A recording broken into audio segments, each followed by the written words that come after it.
Көчө кырдаалдар министрлигинин маалыматына караганда, Ош базарынын аймагында жайгашкан Кыял соода борборунда 30 сентябрга караган түнү өрт чыкты. Билдирүүдө айтылгандай, базардын ичиндеги бут кийим оңдоочу жай, 17 даана кийим тигүүчү машина, идиш аяк, суусундук сатуучу 17 даана темир контейнер жана темир устунду желим менен жабылган өтмөктөрдүн чатырлары күйгөн. Эки чач тараштын терезеси жана аба муздаткычы күйүп кеткен. Өрттүн жалпы аянты болжол менен 100 чарчы метрди түздү. Өрттү өчүрүүгө 2 бригада тартылып, саат 05:27-де толугу менен өчүрүлдү. Кырсыктан жабыркагандар болгон жок. Тилсиз жоонун келип чыгуу себептери такталууда. Коронавируска каршы республикалык ыкчам штабтын 1 октябрга карата берген маалыматы боюнча Кыргызстанда COVID-19 жаңы 76 учуру катталды. Бишкек шаарында 42, Чүй облусунда 20, Ысык көл облусунда 8, Жалал Абад облусунда 3, Талас облусунда 2, Ош шаарында 1, Баткен, Нарын жана Ош облустарында вирус жуктургандар катталган жок. Ушуну менен былтыр марттан бери коронавирус илдетине чалдыккандардын расмий саны 178.608 адамга жетти. Штабтын маалымдашынча, акыркы суткада илдеттен көз жумгандар болгон жок. Жалпысынан коронавирус Кыргызстанда 2607 адамдын өмүрүн алды. Президенттин Талас облусундагы өкүлчүлүгү улуттук коопсуздук боюнча мамлекеттик комитеттин облустук акимчиликте коррупциялык схема аныкталды деген маалыматын четке какты. Облустук бийлик УКМК өкүлчүлүктүн 2020 жылга чейинки ишмердүүлүгүнө текшерүү жүргүзгөнүн, маалымат анын жыйынтыгына негизделгенин билдирип, атайын кызмат айткан коррупциялык схемаларга азыркы облус жетекчилеринин тиешеси жоктугун кабарлаган. УКМК 29 сентябрда Талас обул администрациясында коррупциялык схеманы аныктаганын маалымдаган. Анда айрым кызматкерлер өкүлчүлүктүн имаратында жайгашкан бөлмөлөрдү коммерциялык жана коомдук уюмдарга ижарага берип, андан түшкөн каражаттарды өз алып жүргөнү айтылган. Мындан тышкары, ыйгарым укуктуу өкүлдөр үчүн курулган турак жайдын коммуналдык кызматтарына аталган үйдү коргоого мамлекеттик бюджеттен акча мыйзамсыз төлөнүп турганы белгиленген. Коррупциялык схемадан мамлекетке 15 миллион сом өлчөмүндө зыян келтирилгени кабарланган.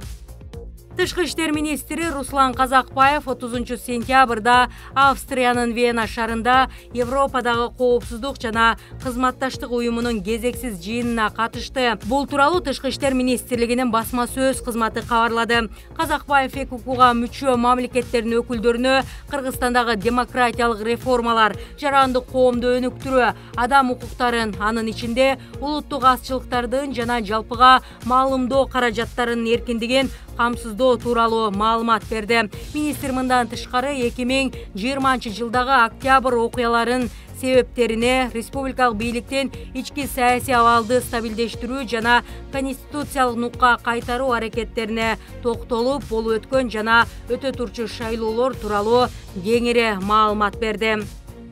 Президент Садыр Жапаров Бишкектеги үй бүлөсүнө караштуу үйдү мамлекеттик ипотекалык компанияга 30 сентябрда өткөрүп берди. Үйдүн ачкычы менен кызыл китебин ал аталган мекеменин жетекчиси Аида Төлөгөновага тапшырды. Президенттин айтымында, бул үйдү үй бүлөсү менен 2005 жылы сатып алып, 5 жылдан кийин башка жака көчүп кетишкен. Ошондон бери үй бала бакча катары иштеп келген деп жазат басма сөз кызматы. Мындай кадамын өлкө башчысы жеке турак жай базар жакшыртуу, муктаждарды үй менен камсыздоого көмөк көрсөтүү жана Менин үйүм 2021-2026 мамлекеттик программасын ишке ашырууну көздөгөнү менен түшүндүрдү.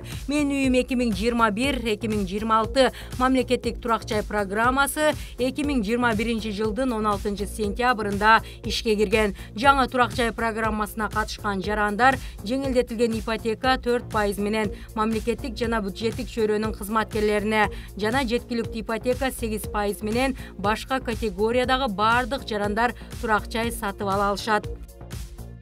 Президент Садыр Жапаров бүгүн 1-октябрда кыргызстандыктарды карылардын эл аралык күнү менен куттуктады. Мамлекет башчысы өз куттуктоосунда кылымдардан бери кыргыз эли карыяларын кастарлап, барктап, аларга татыктуу урмат-сый көрсөтүп келгенин белгилеп, аларга ден соолук, узак бакубат жашоо каалаган. Карысы бардын ырысы бар, карынын кебин капка сал. Жаш келсе ишке, кары келсе ашка деген сындуу ташка тамга баскандай макал лакаптар бүгүнкү күнгө чейин таасирин жоготпой, улуу муунду кадырлоонун уңгулуу насыяты катары калкыбыздын аң сезимде бекем орноп, так аткарылып келатканы буга далил. Көп жашап, көптү көрүп, турмуштун тажрыйбага тунган аталар менен апалардын акыл насааты, көсөмдүгү, касиет, сабыры ар дайым кийинки муун үчүн улуу сабак. Түптүү байыркы элибиздин жашоо шартында улууларга өзгөчө сый-урмат көрсөтүү калкыбыздын каада салтындагы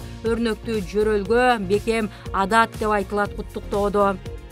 Канат Маматов Кыргыз футбол союзунун президенти кызматынан кетти. Бул тууралуу Кыргыз футбол союзунан билдиришти. Буга байланыштуу аткаруучу комитет жаңы жетекчини шайлоо үчүн 11-октябрга кезексиз жыйынга өткөрүү чечти. Азыр башка ишке киришүүнү ниеттенип жатам, бирок өлкө футболунун өсүп өнүгүшүнө салым кошо бермекчимен. Футбол менин жашоомдун бир бөлүгү бойдон кала берет деген Маматов. Ал жергиликтүү басылмалардын бирине 28 ноябрда өтө турган парламенттик шайлоого катыша тургандыктан кызматтан кетип жатканын айткан. Маматов Кыргыз футбол союзунун президенти кызматына 2019 жылдын 9 февралында шайланган. Ага чейин ал кызматты Семетей Султанов ээлеп келген.